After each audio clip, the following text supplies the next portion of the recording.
O cenário árido e desafiador do Nordeste brasileiro é o local de uma das mais significativas empreitadas de engenharia hídrica do país.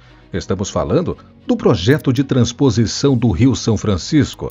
Essa ambiciosa iniciativa busca enfrentar a escassez de água que há séculos impacta a região, especialmente nos estados de Pernambuco, Ceará, Paraíba e Rio Grande do Norte. O Rio São Francisco, conhecido como Velho Chico, assume um papel central nesse contexto, sendo a principal fonte de água para o Nordeste que abriga 28% da população brasileira, mas possui apenas 3% da oferta hídrica do país. Compreendendo 2 eixos, o projeto, que se estende por 477 quilômetros entre os estados de Pernambuco, Ceará e Paraíba, é conhecido por ser a maior iniciativa de um projeto hídrico em toda a história do nosso país, dividido entre o eixo norte, com 260 quilômetros de extensão, e eixo leste, de 217 quilômetros. Hoje conheceremos a história dessa construção, que conta com a criação de 13 aquedutos, 9 estações de bombeamento, 27 reservatórios, além de complexas estruturas de engenharia. Esse é o Construction Time. Eu sou Luciano Guimarães e neste vídeo você vai entender sobre a construção da transposição do Rio São Francisco.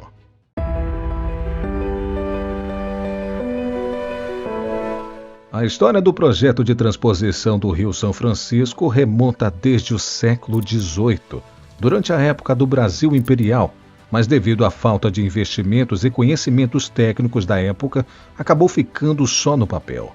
No ano de 1985, o projeto de transposição, que ainda repercutia por séculos, foi até concebido pelo extinto Departamento Nacional de Obras e Saneamento, mas também não foi iniciado.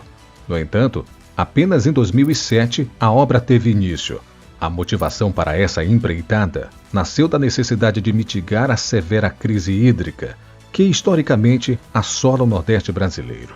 A região, marcada por longos períodos de estiagem e falta de água, enfrentava sérios desafios no abastecimento humano, na agricultura e no desenvolvimento econômico.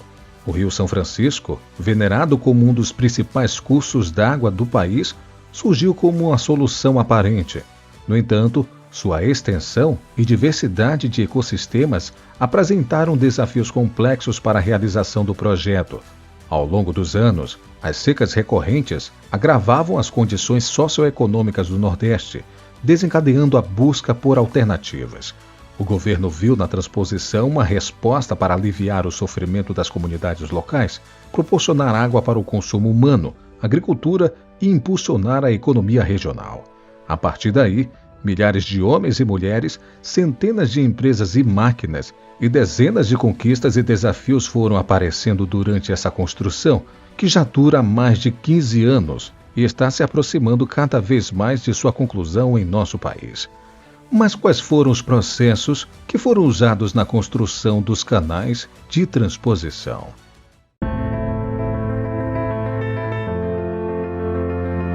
O processo de construção do projeto de transposição do Rio São Francisco representou uma iniciativa de proporções monumentais, envolvendo a criação de complexas infraestruturas hídricas.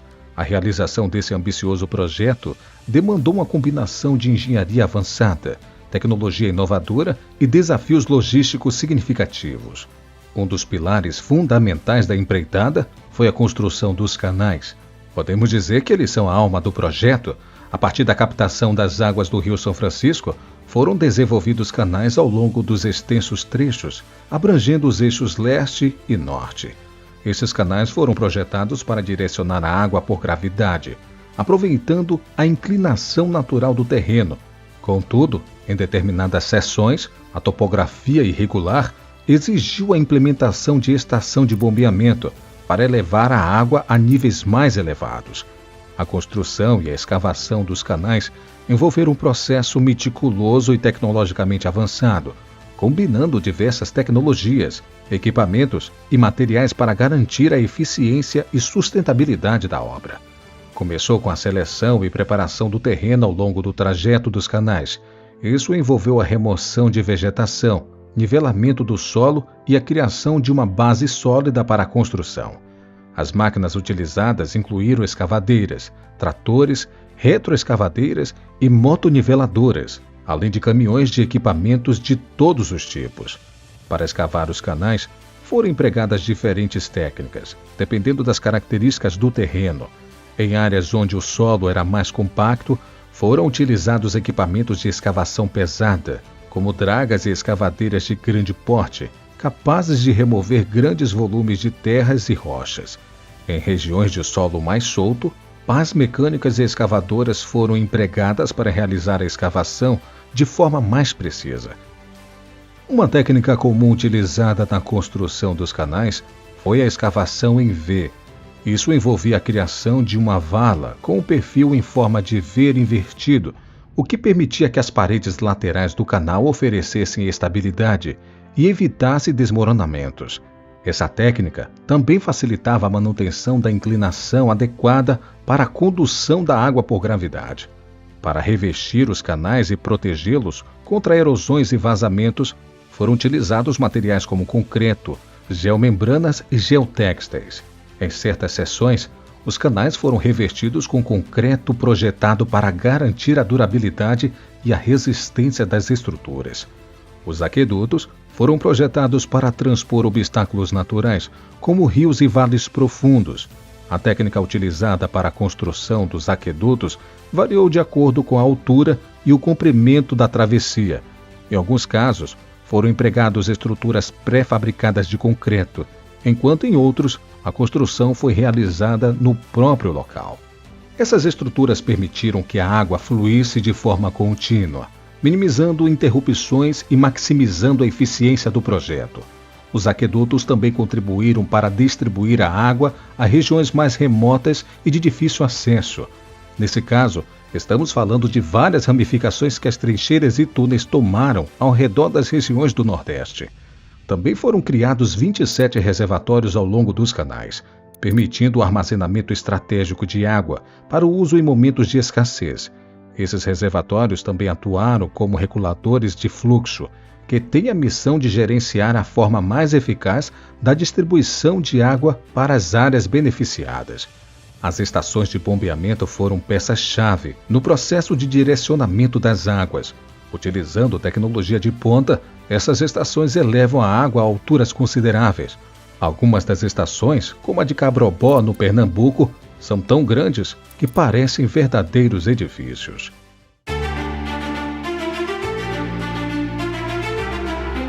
Se você acompanha nossos conteúdos regularmente, deve se lembrar que há poucas semanas contamos para vocês como foi o processo da construção de um projeto bastante semelhante e que acontece na China. Este vídeo eu vou deixar aqui nos cards para você acessá-lo ao terminar deste aqui. E para entendermos melhor como o Brasil lidou com esse tipo de construção, nada melhor do que compará-lo com um projeto semelhante de outra superpotência. A construção dos canais de transposição do Rio São Francisco no Brasil e o projeto de transposição de águas norte a sul da China apresentam diferenças notáveis em termos de capacidade hídrica, tempo de construção, custos e extensão de rotas. Assim como o projeto brasileiro visa suprir a necessidade hídrica no Nordeste do país, o projeto de transposição de águas do sul da China envolve a transferência de água do rio Yangtze para o Rio Amarelo, dois dos maiores rios da China, também visando suprir a necessidade hídrica do norte do país. O projeto chinês foi um empreendimento de longo prazo, devido à extensão dos rios envolvidos e à complexidade das obras de engenharia. Por outro lado, o projeto de transposição do Rio São Francisco teve um processo de planejamento e execução que se estendeu por décadas, desde sua concepção em 1985 até sua efetiva iniciação em 2007. Ambas as obras são consideradas projetos de grande envergadura, porém o projeto chinês é notavelmente mais oneroso devido à sua escala, envolvendo o desvio de águas entre dois dos maiores rios da China. Foram mais de 68 bilhões de dólares gastos nessa obra. Em contraste, o processo de transposição do Rio São Francisco aqui no Brasil teve custos significativos, mas até o momento não alcançou a mesma magnitude financeira, tendo um custo estimado de 14 bilhões de reais, ou seria equivalente a 2,6 bilhões de dólares. O projeto chinês objetiva desviar 44,8 bilhões de metros cúbicos por ano, percorrendo 1.200 quilômetros de extensão por quase toda a área norte da China. Já o projeto brasileiro objetiva desviar pelo menos 1,4 bilhão de metros cúbicos por ano, percorrendo até 477 quilômetros até o seu fim.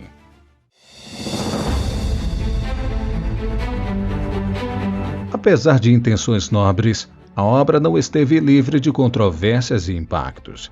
Questões socioeconômicas surgiram. Alguns críticos alertaram para o desequilíbrio ecológico que a transposição poderia causar nos ecossistemas do rio, bem como para os custos elevados e a eficácia questionável da empreitada, e os escândalos que envolviam o projeto foram cada vez mais comuns. Segundo algumas matérias de veículos de notícia, como o G1.com, a Veja ou mesmo os sites do próprio Senado e o Governo Federal do Brasil, ainda existem muitas incertezas sobre os impactos que a transposição já trouxe e ainda trará.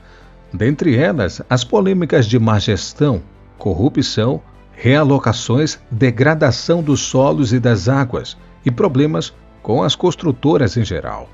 O projeto também teve impactos positivos significativos. Ele proporcionou abastecimento de água para regiões áridas e semiáridas do Nordeste brasileiro, beneficiando milhões de pessoas e impulsionando atividades econômicas, como agricultura, pesca e pecuária. Também aumentou a segurança hídrica, reduzindo os efeitos da seca prolongada. Além disso, contribuiu para o desenvolvimento social e a melhoria da qualidade de vida das comunidades locais, possibilitando acesso e recursos essenciais.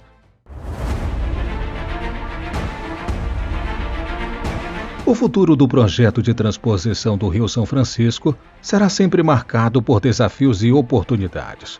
Mas a conclusão da obra e sua efetiva operação são fundamentais para garantir o abastecimento hídrico de regiões vulneráveis do Nordeste brasileiro.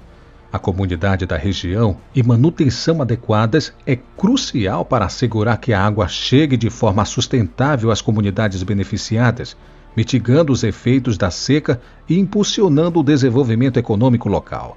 No entanto, o projeto também enfrentará obstáculos, como o monitoramento de controle dos impactos ambientais ao longo do tempo, bem como a necessidade de soluções para possíveis problemas técnicos e de infraestrutura. Além disso, as variações nos padrões de chuva podem afetar a disponibilidade hídrica da região, destacando a importância de estratégias adaptativas e de gerenciamento integrado dos recursos hídricos. A grandiosa obra do projeto de transposição do Rio São Francisco representa não apenas um marco na engenharia e infraestrutura, mas também um símbolo de esperança e transformação para as regiões áridas do Nordeste brasileiro. Ao longo de sua história, enfrentou desafios, debates e discussões, mas persistiu com comprometimento em garantir o acesso à água para milhões de pessoas. As dimensões monumentais dos canais, aquedutos, reservatórios e estação de bombeamento são uma mostra do poder da engenharia moderna em moldar o ambiente e da capacidade dos brasileiros de atender às necessidades humanas em suas construções. Este projeto é a prova da capacidade da engenharia do nosso país. É apenas mais um marco de que tem potencial para mostrar ao mundo que o Brasil está cada vez mais desenvolvido. Assim, claro, gerando mais controvérsias, mas impondo sim a verdadeira intenção de ajudar o outro. Assim como as águas do Rio São Francisco fluem através dos canais, a esperança flui nas veias desse projeto, inspirando as pessoas a acreditar na possibilidade de criar um futuro mais próspero e sustentável para as comunidades que tanto dependem dessa fonte vital. Não vamos esquecer que os nossos líderes devem olhar para este projeto da melhor forma possível e não apenas para seus interesses particulares. A transposição do Rio São Francisco é um tributo à determinação humana em superar obstáculos e alcançar horizontes ainda mais amplos. Obrigado por ter assistido este vídeo até aqui. Se você gostou, deixe seu like, mas também deixe aqui nos comentários o que você acha da transposição do Rio São Francisco. Você tem boas esperanças sobre ela ou simplesmente ela está sendo usada como um meio alternativo para aqueles que têm interesse na política brasileira? Eu vou ficando por aqui. Um forte abraço e até o próximo vídeo.